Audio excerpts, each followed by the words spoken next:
Assalamualaikum warahmatullahi wabarakatuh. Selesuraku, sureng-sureng, saudara-saudaraku semuanya, kembali lagi bersama kita channel Pangeran Cahaya.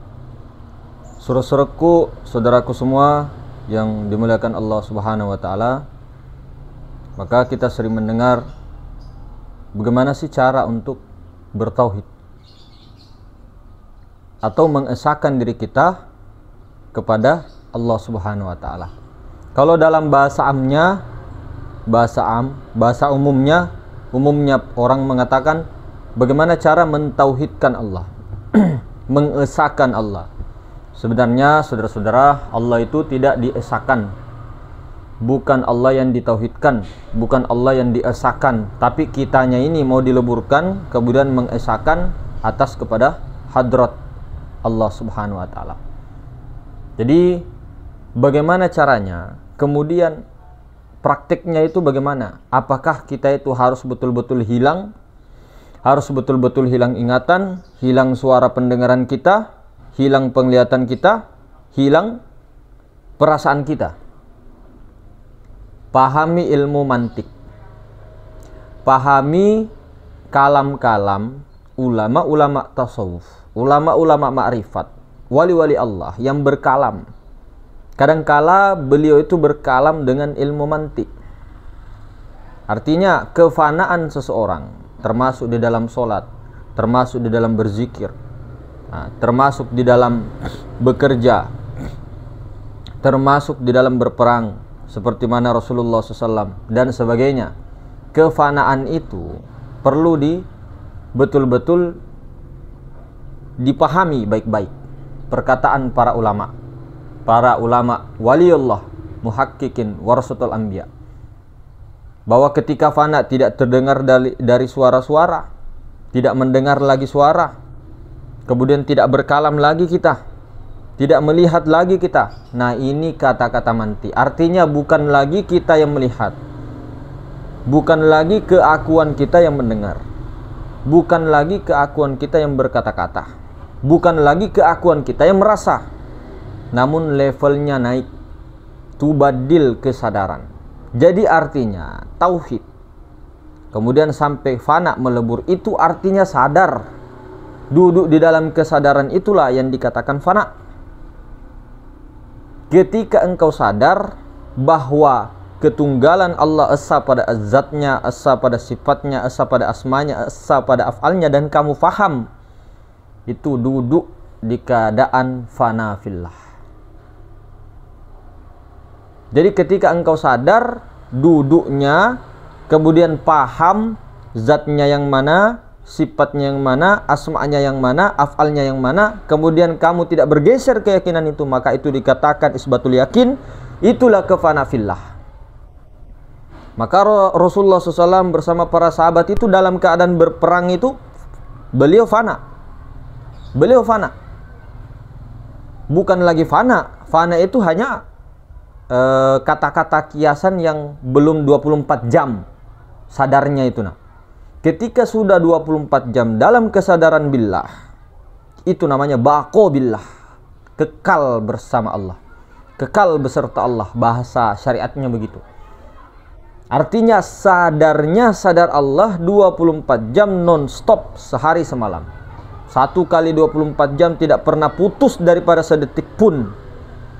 Maka itulah yang dikatakan sadar, itulah yang dikatakan mentauhidkan keesaan Allah, itulah yang dikatakan tauhid yang sempurna, itulah yang dimaui oleh Rasulullah SAW.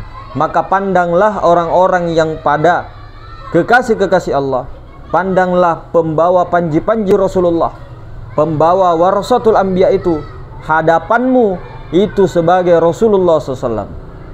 Gantilah kesadaran itu sebagai Rasulullah, karena syariatnya memang beliau-beliau guru-guru kita, tapi hakikatnya wali-wali Allah itu adalah Rasulullah. Pandanglah Rasulullah.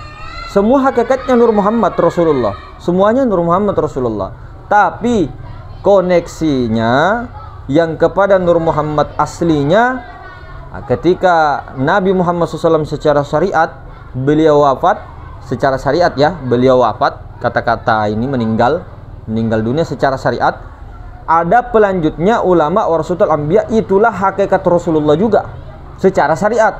Kalau secara hakikat semuanya itu adalah Rasulullah, Nur Muhammad Rasulullah, karena tiap-tiap dirinya ada Rasulullah. Akan tetapi secara syariatnya di sini yang dimaksudkan guru-guru mursyidnya, wali-wali Allah Subhanahu wa taala itu secara syariatnya itu ditembuskan kepada ibarat Rasulullah. Bukan dia Rasulullah, tapi hakikat syariatnya itu Rasulullah. Pandanglah kekasih-kekasih Allah. Barang siapa yang menyakiti kekasih-kekasih Allah, maka Allah nyatakan perangnya. Nyatakan perang dengan orang itu. Jadi ini secara syariat. Kita tahu adab kan? Kita tahu adab. Jadi beradab kepada Rasulullah, beradab kepada wali-wali Allah yang masih hidupkah dalam pandangan kita, yang telah meninggalkan ke dunia ini, yang telah roib di dalam dunia ini kah, meninggalkah, itu tetap kita jaga adab kepada beliau-beliau, karena beliau hakikat wali, hakikat Rasulullah. Hakikat Rasulullah sifat Allah. Sifatnya Allah tiada lain daripada zat Allah. Memang semuanya hakikat Nur Muhammad, tidak kita nafikan. Semuanya, mau binatang kah, mau apakah, itu hakikat Nur Muhammad. Tiada lain Nur Muhammad, semuanya tiada lain. Tapi koneksi yang di sininya, ketika dalam pandangan syariat dan hakikatnya digabung keduanya, maka guru waliullah, nabi-nabi itu adalah hakikat Rasulullah SAW. Itulah pandangan. Jadi memandang wali Allah itu pandang dengan pandangan Rasulullah, tidak dengan hal demikian yang semacam-macamnya. Oh ini begini, oh ini begini. Janganlah cepat banyak berprasangka. Prasangka-prasangka yang banyak itu takutnya jatuh ke lembah yang tidak diinginkan. Kalau firasat beda. Kalau firasat orang-orang mukmin itu beda. Pahami dulu, kita ini mukminkah sudah? Mukminkah? Islamkah sudah kita ini? Sudah kayak kita Islam. Kita ini kan masih belajar Islam. Baru belajar menjadi orang-orang beriman, baru belajar. Belum beriman, belum berislam, belum. Secara syariat kenyataan iya. Kita orang Islam, mengaku saja. Tapi pengakuan ini apakah diakui oleh Allah? Diakui oleh Rasulullah? Belum tentu. Nah, tapi jangan menyerah di situ. Makanya hakikat Islam itu yang mana? Berserah diri total. Bukan berarti oh kita tidak makan, tidak ini puasa terus, enggak boleh gerak-gerak ke mana-mana. Itu juga jabariyah. Bukan juga kita mengatakan ini ikhtiarku, ini urus ini, kalau saya tidak begini, saya tidak begini. Itu Mu'tazilah.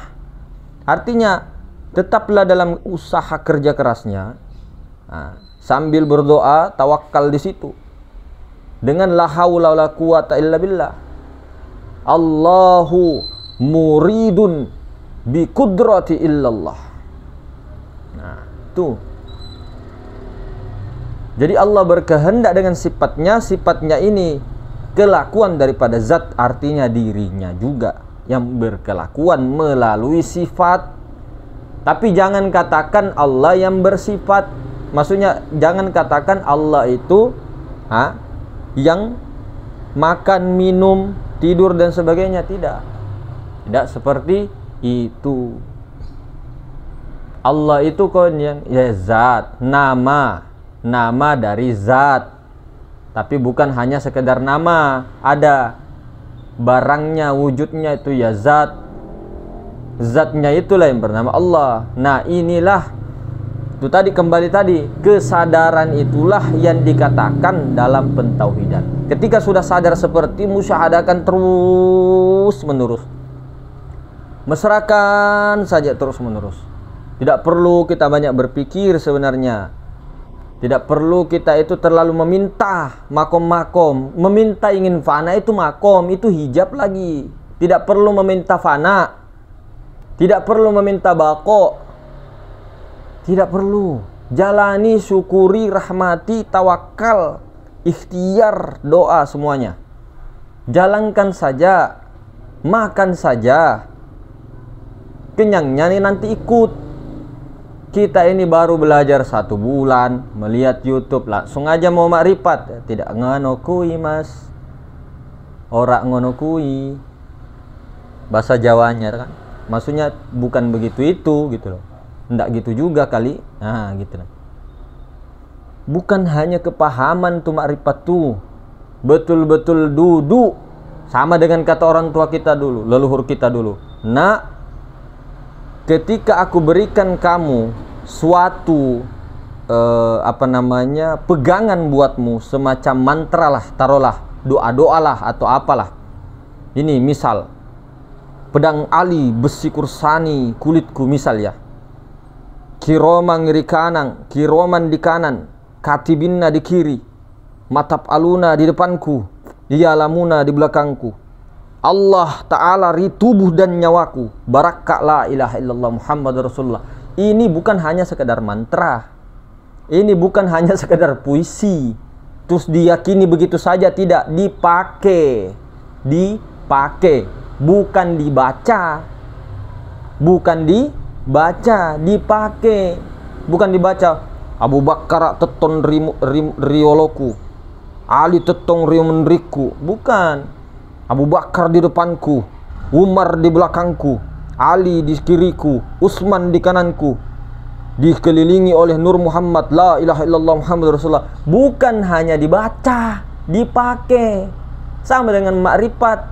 Bukan hanya mengetahui zat, sifat, asma dan afal, diduduki. Artinya diduduki itu kitanya tidak ada, yang ada hanya Allah. Duduk di ana Allah.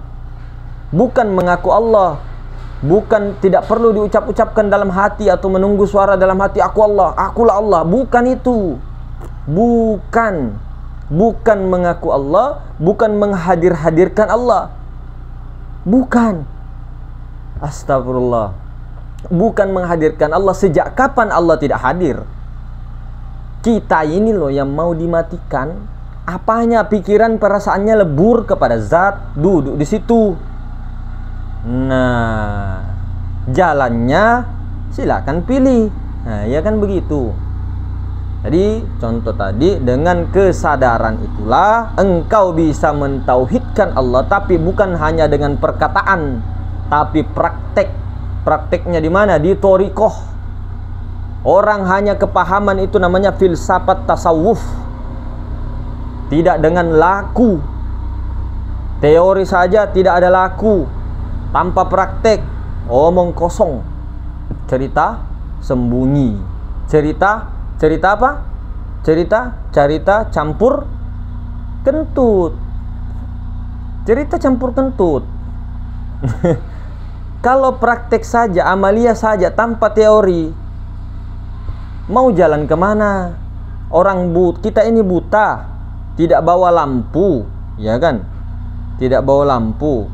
Pergi di tempat kegelapan pula, tidak tahu jalan. Taunya, oh, kita di tengah hutan yang gelap. Oke lah, kita bawa satu lilin. Kita sendiri. Kita hanya disuruh jalan saja terus, jalan saja terus. Oke, jalan terus. Kemudian kita tidak tahu mau jalan kemana. Pokoknya ilahi anta maksudi saja. Kepada zatnya tidak tahu di mana. Ketika ketemu tidak tahu yang mana mau dituju. Nah, kita jalan saja terus, jalan-jalan, akhirnya tidak ketemu juga. Jadi teori sama praktek bersanding. Tersurat, tersirat, tidak bisa pisah. Lahir batin tidak bisa pisah. Jauhir batin tidak bisa pisah. Jasad ruhani tidak bisa pisah. Titik. Pokoknya titik. Tidak ada koma. Ini harga mati. Titik. Di mana ada kulit, di situ ada isi. Titik. Pokoknya titik. Ketika kita hanya mengamalkan teori, itu hanya di kepahaman. Dengan praktek lah. Prakteknya dengan sadar billah, sadar billah berkali-kali. Ya, bukan berpikir. Oh, Allah itu, oh menurutku itu. Oh, Allah itu begini. Oh, apa maksudnya ini? Dijawab ini, tanya lagi, dijawab, tanya lagi. Nanti jadinya seperti ilmu fikih. Tanya jawab, tanya jawab. Nah, makanya di salah satu mursyid di thariqah yang lain, salah satu oknum atau mursyidnya beliau itu, nah, beliau menanamkan untuk memberikan praktek amaliyah, tazkiyatun nafs dulu, begini-begini dulu, begini-begini dulu, ndak usah banyak tanya, begini-begini, begini-begini. Praktekkan dulu. Cuma kebanyakan juga ini teorinya ndak dikasih kesian. Seperti itu. Bukan salah, tidak. Ini sekarang sudah zaman apa? Jadi hadirin seperti itu. Minimal dudukkan di sifat ma'ani itu, bahwa yang berzikir itu nyawa, yang berzikir itu Rasulullah, baru jalan. Tapi kalau yang berzikir hanya kita, mau berzikir berapa ribu kali pun misal, tapi kalau kita di situ bukannya bersih, malah tambah emosian, tambah kotor. Iya. Oke lah, baguslah latihan kan. Latihan, tidak salah, bagus. Kemudian kalau sudah sadar di situ, tetap juga laksanakan Allah, tetap aja la ilaha illallah, Allah, tetap aja laksanakan yang sudah sadar billah. Tapi yang belum sadar billah melaksanakan itu, usahakan dulu sadar billah dulu, baru laksanakan lagi itu. Jadi seperti itu. Nah itu sih kalau dari kita al-fakir begitu. Tidak menyalahkan, bukan. Diikuti syukur, tidak diikuti juga syukur. Ya syukur. Syukurnya kenapa? Orang-orang yang berjalan mengikuti daripada Rasulullah SAW dan para sahabat, itu pasti kena namanya fitnah, kena disesatkan orang, kena dikatai gila dan sebagainya. Itu memang sunnatullah. Itu justru kebahagiaan loh. Ketika kita itu apa namanya di dalam kitab itu dikatakan, kata ulama kita, guru-guru kita, itulah ciri-cirinya orang-orang yang ilmunya yang dia bawa itu melalui perantaranya itu ilmu hak, karena dia disesatkan. Semua para nabi, tidak ada 124.000 nabi, para rasul, tidak ada yang tidak. Semua ada ujiannya, di goncang gancing, dibontam panting, pontam panting. Tapi syariatnya memang ada ujiannya. Tapi perasaan beliau karena sudah tidak adanya makhluk dalam dirinya, bahkan keakuannya beliau sudah tidak ada, jadi tidak ada ujian. Rasanya itu seperti tidak ada ujian. Tapi orang lihat tuh, wih, luar biasanya Nabi Ayub, luar biasanya Nabi Ibrahim, luar biasanya Nabi Nuh, anaknya tidak ikut, istrinya tidak ikut. Luar biasanya Nabi Lut, istrinya tidak ikut dan sebagainya. Tapi beliau dalam keakuannya makhluknya itu sudah tidak ada di situ, sudah baqobillah. Kalaupun ada sifat-sifat basyariah, sifat-sifat kemanusiaan beliau, para nabi, para rasul, para wali, itu sengaja ditonjolkan Allah supaya makhluk-makhluk sebagian tidak mendewakan para kekasih-kekasih Allah. Dibuatnya dia suka bercanda misal, dibuatnya dia seperti gembel misal, dibuatnya dia seperti kok Nabi bekerja, kok Nabi tukang jahit, kok Nabi bertani, kok Nabi berdagang. Nah banyak, tidak usah heran. Syukurlah kepada Allah, didudukkannya dalam perkara-perkara keilmuan yang datang dari Allah melalui Rasulullah. Rasulullah itu ya sifat Allah, rasa Allah, rahasia Allah. Ya Allah juga. Cuma jangan katakan. Nah, jangan katakan kayu. Nah, meja adalah kayu. Itu yang disebut esa, itu meja dengan kayu. Meja dengan kayu. Itu sah namanya. Artinya disadari bahwa meja ini tidak ada. Yang ada tuh kayu. Paham? Ini untuk saya, maksudnya paham nggak kamu Rahmat? Begitu nah. Siap. Labbaik ya Rasulullah. Misal. Itu perkataan sahabat kepada Rasulullah. Jadi begitu hadirin semuliakan Allah. Jadi jangan katakan Nur Muhammad itu zat. Jangan katakan hidup itu adalah Allah. Hidup itu adalah sifat Allah, sifat hidupnya Allah, tapi tiada lain. Oke? Pada hakikatnya, jangan katakan meja adalah kayu. Ya meja, kayu ya kayu, bos. Cuma meja ini tidak ada. Yang ada tuh kayu, full. Seluruhnya kayu. Cuma jangan katakan saja, jangan katakan kayu.